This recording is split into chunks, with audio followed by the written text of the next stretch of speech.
कच राजबंशीफोरा एसटिनि मान होनांगौ होनना गोबां बोसोरनिफ्रायनो सोमावसारबोब्लाबो एसटि महरै दासिमबो सोरखारजों गनायथि होजायाखै। बेबादिनो दिनै आक्रासुनि दैदेननायाव कच राजबंशी हारिनो थाबैनो एसटिनि मान होनांगौनि दाबियाव गसाइगावआव 3 घन्टायारि धर्नानि हाबाफारि लायो। आक्रासु जिन्दाबाद, उइ वान जास्टिस, न' एसटि न' रेस्ट बायदि स्लगान होनानै आखायाव बेनार पस्टार लानानै होज्रिखावना सोरखारनाव एसटि महरै गनायथि होनांगौनि दाबि खालामो।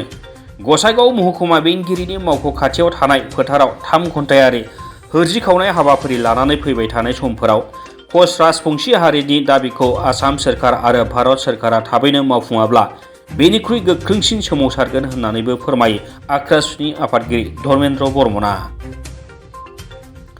लोगोसे बिथाङा आसाम सोरखार आरो भारत सोरखारनि नासयनाय आरो गादबनाय खान्थिनि थाखायनो गोबां जाखांफुनाय कच राजबंशी लाइमोनफोरा KLO बायदि बिग्रायारि आफादाव हाबदों होननानैबो बुंबावो।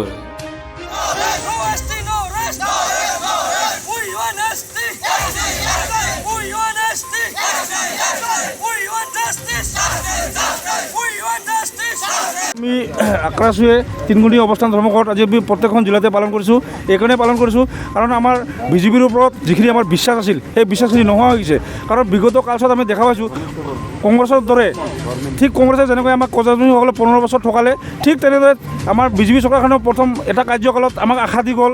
দ্বিতীয় কাৰ্যকালত আমাৰ হিমন্ত বিশ্ব শৰ্মা ডাঙৰীয়াই আমাক চিফ মিনিষ্টাৰ হোৱাৰ আগতে ইলেকশ্যনৰ আগমুহূৰ্তত আমাক আশ্বাস দিছিল যে বিজেপি অসমত যদি বিজেপি চৰকাৰখন আহে আমি 6 মাহৰ ভিতৰত কচ ৰাজবংশীসকলক জনজাতিকৰণ কৰিম। কিন্তু আমি দেখা পালোঁ 6 মাহ পিছত 1 বছৰে উকলি গ'ল। কিন্তু বিজেপি যে মিথ্যাচাৰ এইটো এটা প্ৰমাণিত হৈছে। আৰু যিহেতু মহামাৰী আমাৰ কোভিড কালৰ কাৰণে আমি 3 বছৰত আমি বিশেষ আমি কাৰ্যসূচী লোৱা নাই। কিন্তু এইবাৰ আমি বিজেপিৰ ওপৰত বিশ্বাস উঠাৰ পিছত আক্ৰাসে আমি এটা সিদ্ধান্ত লৈছোঁ, যিকোনো বিনিময়ত কচ ৰাজবংশী আমি নিজে তেজ ত্যাগ কৰি হ'লেও আমি যিকোনো কচ ৰাজবংশীসকলৰ যি আমাৰ জনজাতিকৰণৰ দাবী, যি আমাৰ ক্ষমতাপৰৰ দাবী, এই দাবীক লৈ আমি বৃহৎ আকাৰে আমি আন্দোলন কাৰ্যসূচী চলাই যাম। হয়, আজি যদি কিবা কাৰণত যদি আমাৰ এই আন্দোলন কাৰ্যসূচীৰ ফলত যদি কোনো ধৰণৰ চৰকাৰে আমাক গুৰুত্ব নিদিয়ে, নিশ্চয় আজি দেখা পাইছে আপোনালোকে আমাৰ কিছুমান প্ৰাক্তন আক্ৰাসু কৰ্মীয়ে আজি নিজে আক্ৰাসু বাদ দি জংঘললৈ যাবলৈ ধৰিছে। আপোনালোকে নিজে গম পায়। আজি আমাৰো তেনেকুৱা বহুত ল'ৰা আছে বা আমাৰো ধৈৰ্যৰ এটা সীমা পাৰ হৈ গৈছে।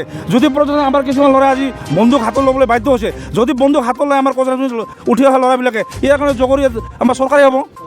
আৰু নিশ্চয় আমাৰ যিহেতু কচ ৰাজবংশী জনগোষ্ঠী আজি বৃহৎ, আজি আমাৰ আক্ৰাসু 1990 চনৰ পৰা আমি আন্দোলন কৰি আছোঁ। কৰি আজি আমাৰ এটা 25 বছৰ পাৰ হ'ল। আমাৰ এটা ধৈৰ্যৰ সীমা থাকে, ধৈৰ্যৰ সীমাটো আমাৰ পাৰ হৈ গৈছে। গতিকে আমি যিকোনো বিনিময়ত আক্ৰাসু আমি ধাৰাবাহিকভাৱে আন্দোলন চলাই যাম।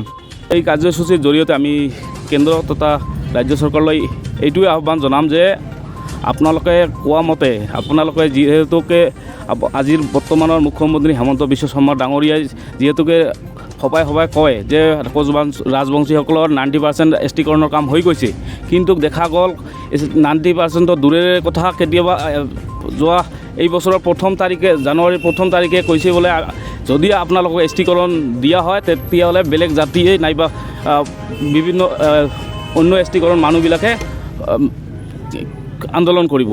কিন্তু কথাটো এইটো নহয়, যদি প্ৰকৃততে যদি হিমন্ত বিশ্ব শৰ্মা ডাঙৰীয়া সঁচা কথাই কয় তেতিয়াহ'লে আমাৰ যিহেতু 90% কথা কয়, আমি পশ্চিম কোকৰাঝাৰ জিলা আক্ৰাসুৱে এইটোৱে আহ্বান জনাম যে যদি 90% হৈ গৈছে তেতিয়াহ'লে 100% কমপ্লিট কৰি আমাৰ ৰাজবংশী জনজাতিকৰণ প্ৰদান কৰি আমাক পৰম উপকাৰ কৰে। गसाइगावनिफ्राय सनाराम मुसाहारिनि रिपर्ट, समनि रादाब।